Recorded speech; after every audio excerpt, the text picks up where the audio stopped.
Hey guys, welcome back to the texturing part of this video. So to begin, we're going to unwrap the UVs before we take this into Substance Painter. So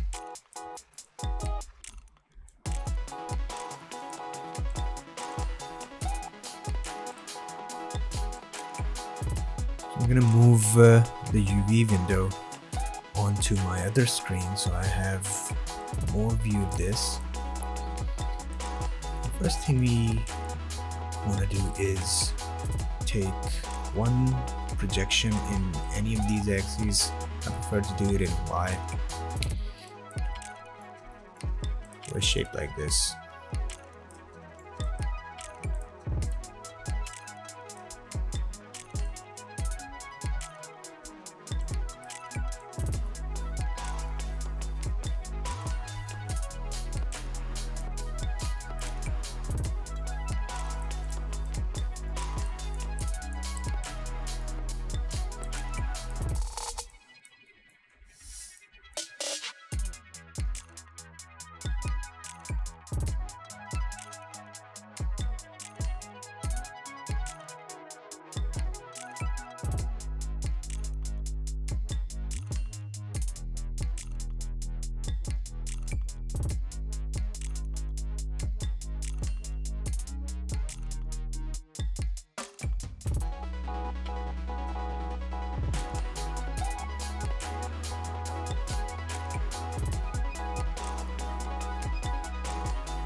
Okay, now that we have this UV unwrapped, what we need to do is going to delete history, name this properly, baseball cap, and assign a new material to it. So for this, I'm going to use AI standard surface again.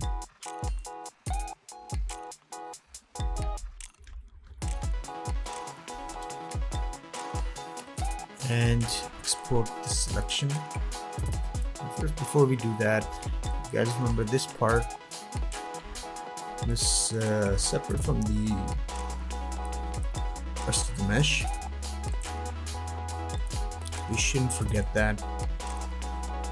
One projection of that and one unwrap. Then we need to combine both of these.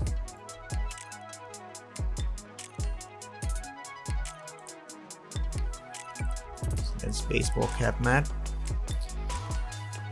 The last thing we need to do is we need to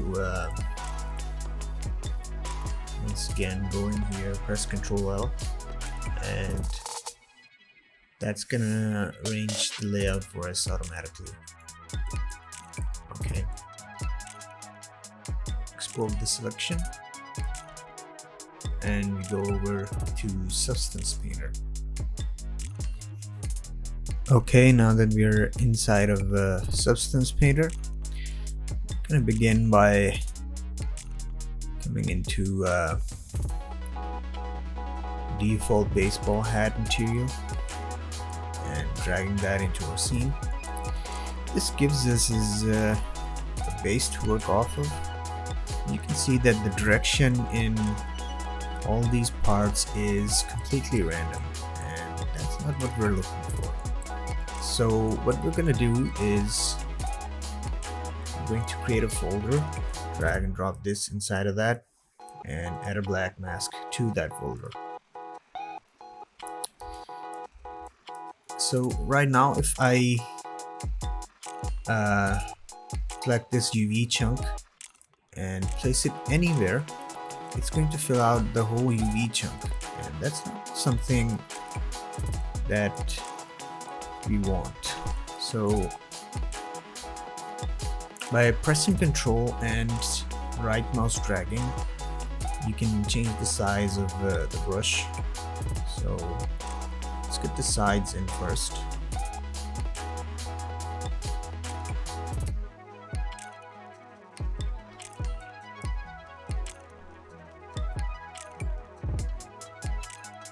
A bit like that, and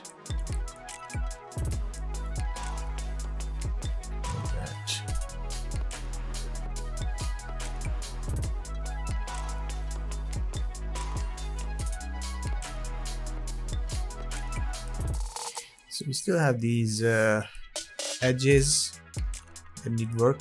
So going into this square shape, just click on these areas and it will sharpen them for you. This polygon face.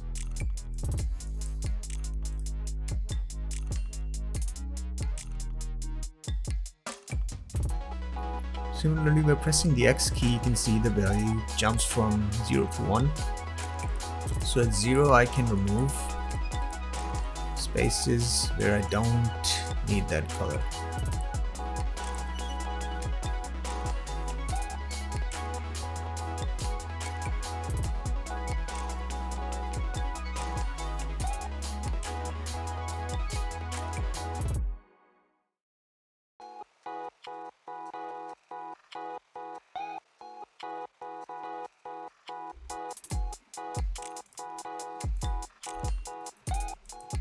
Okay, coming into this and opening technical parameters, I'm gonna increase the normal intensity, the height range, so I have more of an effect going on. The next thing I want to do is rotate this.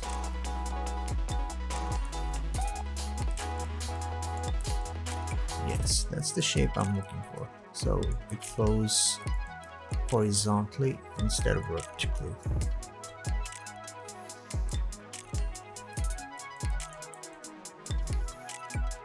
Okay, the last thing I want to do is make this a more bluish color.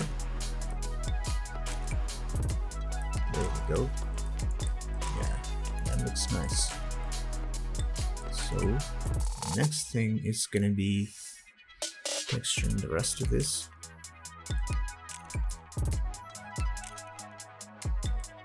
Okay, for the front side, let's make another folder. Drag and drop this into it again. And create a black mask. This time, I'm going to paint this, this, and this. So basically the rest of the areas. Here you can turn off and on symmetry.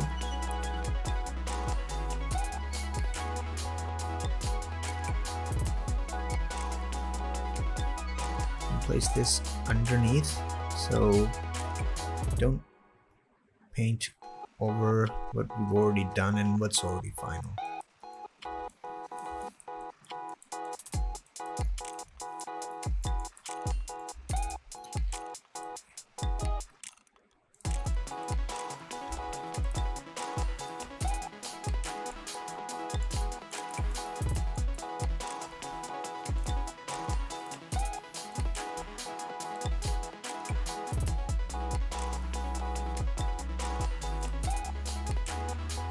Going into technical parameters, I'm going to decrease all of these things.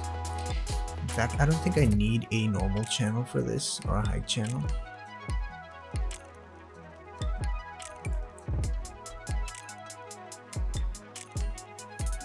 Roughness, yeah, I need roughness, but that's all. So let's rotate this to make it straight.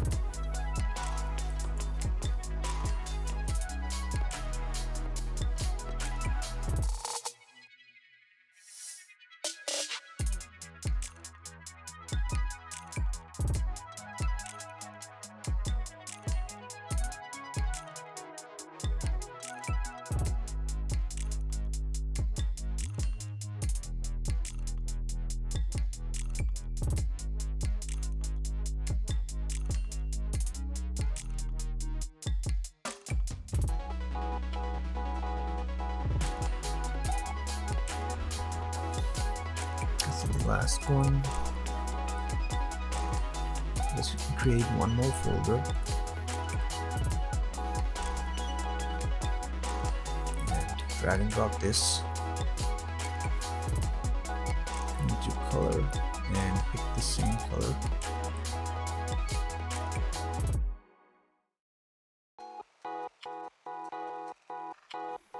with a black mask. Pick out the last area. Rotate. Something like that, yeah. Seems good.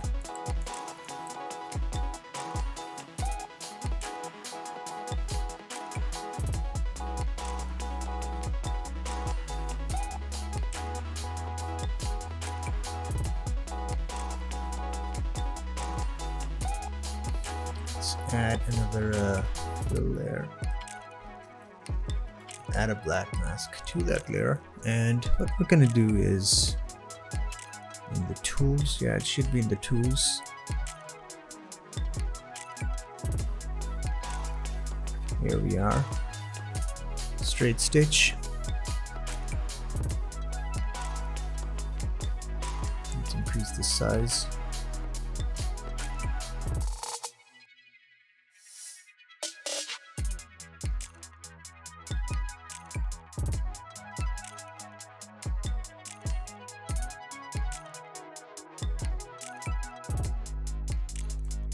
Change this to running double.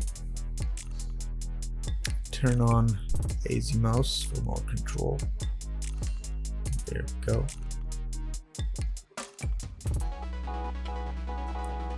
Very good. Okay, next one.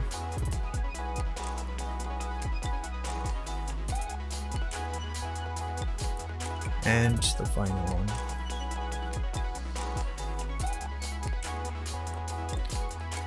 That's how we can make that design. Let's say we wanted to add a star shape or something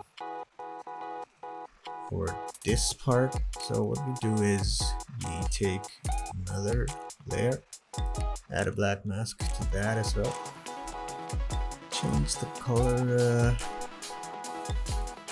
complete white and go into alphas.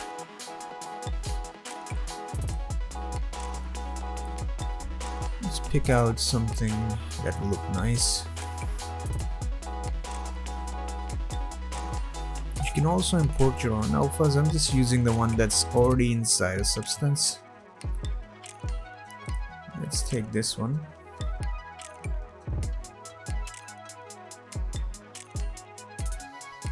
And turn this off. Scale this up.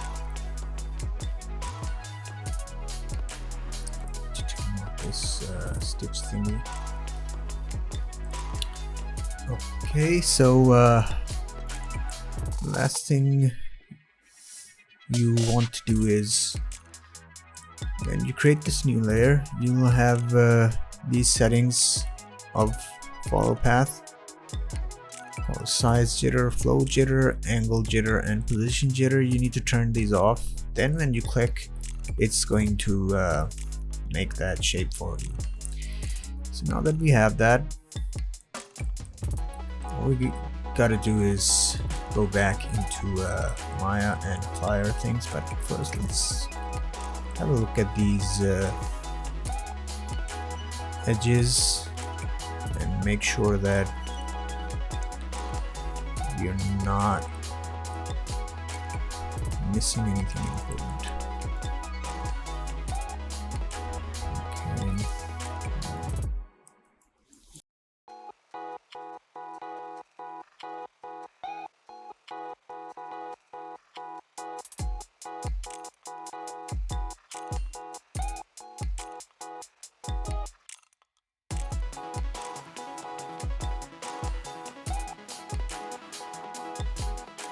Just the cap left.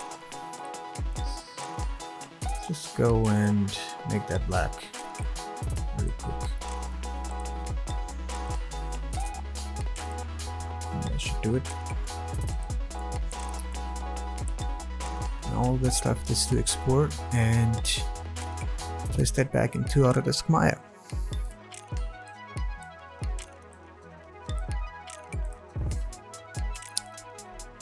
So now all we need to do is apply these textures back. Oh, and one more thing, if you wanted to see how this looks like in lighting and shading. Place some lights inside of your Maya scene. You can do that from here. And that's it for this one. See you guys in the next video.